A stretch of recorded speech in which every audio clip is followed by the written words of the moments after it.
Welcome to the Capital Exchange. I'm Steve Wilbur, Managing Director at Allen Capital Group. And I'm Travis Portwood, Chief Investment Officer with Allen Capital Group. Travis, it looks like the Fed is starting to get its wish. The latest jobs report revealed the economy added 187,000 jobs in August. Steady pace, but not the explosive growth that we've seen in some of the recent jobs reports, has it? Yeah, that's true, Steve. But that report also revised June and July's reports down, saying that job gains are actually 110,000 lower than previously reported. So that makes the average jobs gained over the past 3 months around 150,000 per month. And believe it or not, that's the lowest we've seen in the past 2 years. Yes, Travis, and the unemployment rate ticked up to 3.8% from 3.5% in August as well.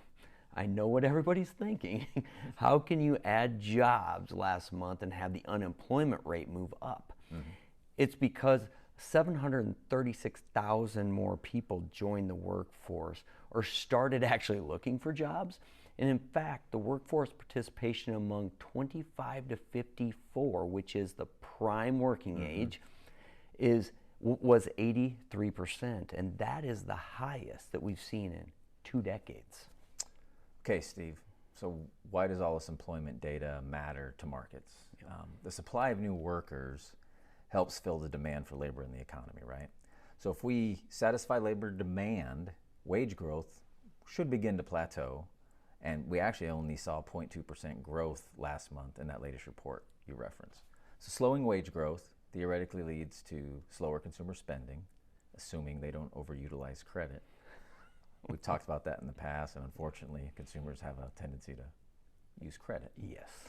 So slower consumer spending theoretically leads to what? Slower levels of inflation, which then perhaps leads to the Fed not having to raise interest rates further, and stock markets are actually going to like that.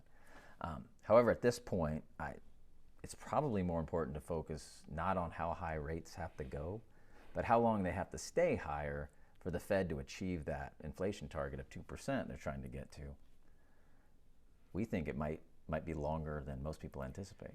I agree, Travis. This has been great. I look forward to it next week. Look forward to it as well.